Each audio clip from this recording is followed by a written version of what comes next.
বাংলাদেশ আওয়ামী লীগের প্রাণপ্রিয় নেত্রী শেখ হাসিনা ভালো আছেন, দৃঢ়প্রত্যয়ী এবং তিনি সর্বদা তিনি বিভিন্ন রকম যেই বাংলাদেশ আওয়ামী লীগের দেশ-বিদেশে যত নেতাকর্মী আছেন তাদের সাথে তিনি কথা বলছেন। তবে শেখ হাসিনার ওজন কমছে। শেখ হাসিনার ওজন প্রায় ১০ কেজির মতো কমেছে। এমন সংবাদ অবশ্য বাংলাদেশের ১ম সারির গণমাধ্যম 'প্রথম আলো'তে প্রকাশিত একটি সংবাদে জানা যায়। এই ১ম বারের মতো ভারত সরকার, যুক্তরাজ্য আওয়ামী লীগের ৫ জন নেতৃত্বস্থানীয় আওয়ামী লীগের যারা রয়েছেন তাদের ভিসা সহ এদেশে শেখ হাসিনার সাথে সরাসরি সাক্ষাতের সুবিধাটি করে দেয়। বর্ণনা মতে শেখ হাসিনা বেশ সুরক্ষিত দিল্লির প্রাসাদে আছেন, যেখানে একেবারে যাকে বলে সুইয়ের যে সুতো সেই নিক্তি পরিমাণ কোনো ফাঁকা আ নিরাপত্তার মানে কোনো ঘাটতি নেই, এমন একটি জায়গায় শেখ হাসিনা অবস্থান করছেন এবং তাকে দেখভালের জন্য আ বেশ কয়েকজন স্টাফ রাখা আছে। আ এবং সেখানে বেশ কয়েকটি ধাপ পার হয়ে তারপর শেখ হাসিনার সাথে দেখা করেছেন। খবরে প্রকাশ ব্যক্তিগত যেকোনো প্রকার মানিব্যাগ, ওয়ালেট, মোবাইল ফোন এবং সবকিছু বেল্ট এভরিথিং কিন্তু পুট অফ করে তারপরে শেখ হাসিনার সাথে সেই সাক্ষাৎকারটি অনুষ্ঠিত হয়েছে বলে খবরে বের হয়েছে। অর্থাৎ নির্বাচনের আগে আপনারা জানেন যে শেখ হাসিনাকে বিশ্বের বিভিন্ন গণমাধ্যম তার বক্তব্যকে বেশ গুরুত্বের সাথে ছাপছে।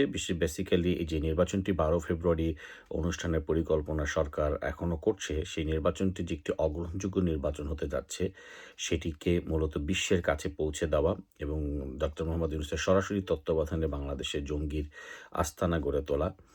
বাংলাদেশকে একটি ইসলামিক আ যাকে বলে ক্যাডার ভিত্তিক স্টেট যেটা, সেই হিসেবে গড়ে তুলছে ডক্টর মোহাম্মদ ইউনূস। আ সেইটাকে আ শেখ হাসিনা তুলে ধরছেন। নারীর স্বাধীনতা একেবারে পায়ে মিশিয়ে যাওয়ার মতো অবস্থায় পৌঁছেছে, সেটিও শেখ হাসিনা তার বক্তব্যে বলছেন।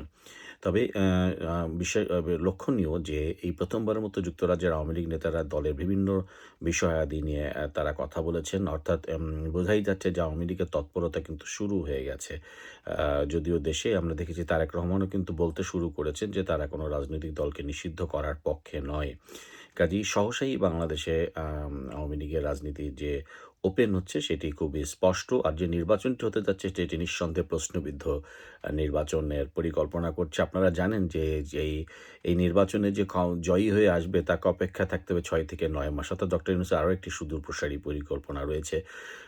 তাই রাজনৈতিক মহল বলছে হয়তোবা নির্বাচনের খুব এই সরকারের স্থায়িত্ব বা কোনো কিছুই থাকবে না, তো সেদিন খুব বেশি দূরে নয় যখন আওয়ামী লীগ এবং বিএনপি আবারও রাজপথে একসাথে হয়ে এই ডক্টর মোহাম্মদ ইউনূসের পতনে রাজপথে নামবে।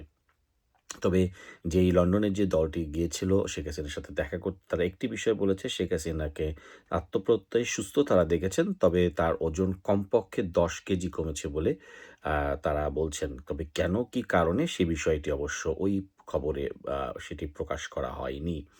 আ আমরা যেটি আরো জানি যে আসলে এই এমন একটি বাস্তবতা চলছে এবং আমরা আ আশা করছি যে মানে যেটা পত্রিকার যে খবরের মতে যে ভারত সরকার আসলে যেভাবে বিশ্ব মিডিয়ায় খবর তাকে প্রকাশ্যে আনা, প্রকাশ্যে অডিও বার্তা দেওয়া, এ ধরনের খবর আশাই করা যায় যে আওয়ামী লীগের যেই ১৬-১৭ মাসে যে দুর্দিন যেটি ছিল সেটি কাটতে শুরু করেছে।